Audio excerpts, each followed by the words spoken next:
It's a battle now. My beautiful, stupid Pokemon. I met Dave in the autumn, I think, of 2016 when I started the same master's course as him. Yeah, we just got on. We were the only two guys in the course. We both happened to be named Dave, which was, just kind of a fun coincidence. Although within the program, people tended to call me David and him Dave, just to differentiate a little more easily. So, to my parents, I'm David, but I'm only David in work when I'm in trouble, and in life when I'm in trouble. In the UK, if you know me from dance, you're probably going to call me Dave. But if you know me from my master's program or from my PhD work, then you're going to call me David. I would tend to introduce myself as David rather than Dave, but I don't really have a strong preference either way. We are obviously quite different people. He's American. He's a bit older than I am. He's a lawyer, or an attorney, as they call them over there. Underneath that, we bond over stupid things like Pokemon. We often meet up every couple of weeks and play Pokemon. But honestly, there's not a ton of similarity, especially just growing up. Our lives were very, very different, and we got a great friendship in part because there's so many differences there rather than similarities.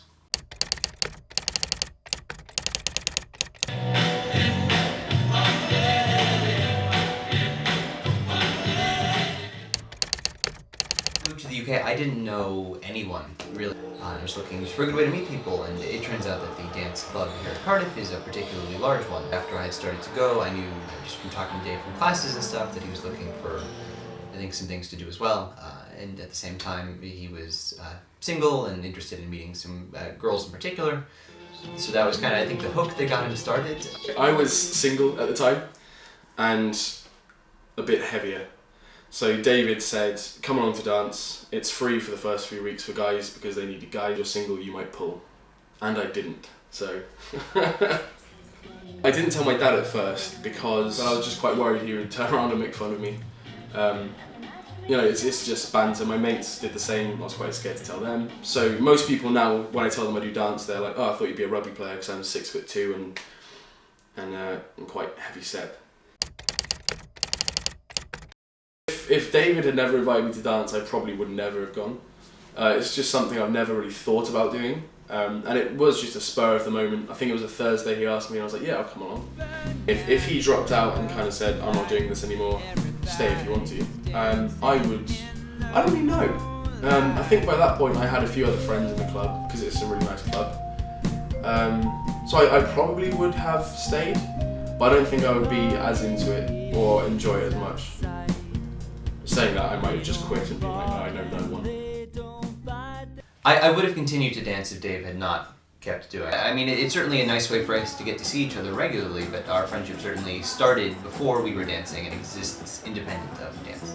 If quit dance today would certainly be unfortunate. I really like having him around. It's fun to kind of hang out with him around that kind of stuff. If Dave said he was going to quit dance today, I would tell him he's being an idiot because he's really good. His partner would be mad at him. And I think most of the club would be mad at him, and then I'd miss him. I think everyone would. Some of the things that I really appreciate about Dave are that he is consistently very cheerful.